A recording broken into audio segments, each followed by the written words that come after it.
Yan Diomande ameichagua PSG over Liverpool. Bro, hichi kitu nilikuwa nakiona lakini sikuwa nakitarajia kabisa, kwa sababu wakati zile taarifa zinamhusisha Diomande kujiunga na Liverpool zilivyokuwa zimeshika kasi, Yan Diomande alitoa comment na akasema kuwa Liverpool ni timu ambayo mimi naipenda, lakini PSG ni timu ambayo mzee wangu anaishabikia na nimemuona akishabikia toka niko mdogo. Hiyo ilikuwa ni indication ya kwanza ya kuona kuwa Yan Diomande kuna uwezekano mkubwa wa kwenda kucheza PSG kuliko Liverpool. Na hata hivyo zile taarifa zilivyokuwa zikishika kasi zaidi za kumhusisha Diomande kujiunga na Liverpool, PSG wao walikuwa wamestay calm. Ni design kama walikuwa wanajua ni nini ambacho wanakifanya, wakati Liverpool walikuwa wakihangaika kuona ni namna gani ambavyo wanaweza wakamsign. Walituma official bid ya euro milioni 90 huku ikiwa na euro milioni 10 kama add-ons, na hiyo kufanya kuwa euro milioni 100, lakini Leipzig wao wakawa wamekataa na wakawa wanasema kuwa wanahitaji ya zaidi ya hiyo euro milioni 100.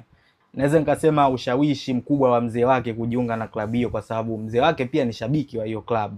Kitu kingine ukiangalia, PSG sasa hivi ndio yuko favorite karibu kushinda makombe mengi, na yeye mwenyewe anaweza kakaa kaangalia ni kama nikitaka mafanikio pengine labda niende PSG, anaweza kayapata. Ukiangalia kwenye ligi yao kule Ufaransa, kwa maana ligi A, PSG ni dominance.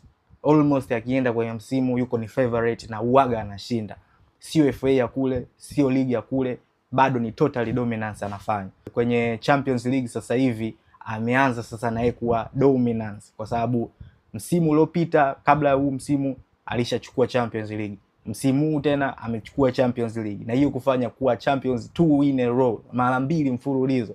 Kitu ambacho ukiangalia kwa Liverpool hawana hiyo guarantee kwamba msimu ujao watashinda ligi, hawana hiyo guarantee kwamba msimu ujao watachukua Champions League. Pengine labda hii kombe la Carabao, hiyo hata timu ndogo inaweza kachukua. Kwa hiyo unaweza ukaona yuko favorite kuchukua Carabao. Pengine akapima labda akitaji mafanikio mengi kwa haraka zaidi, timu ya kwenda ni PSG.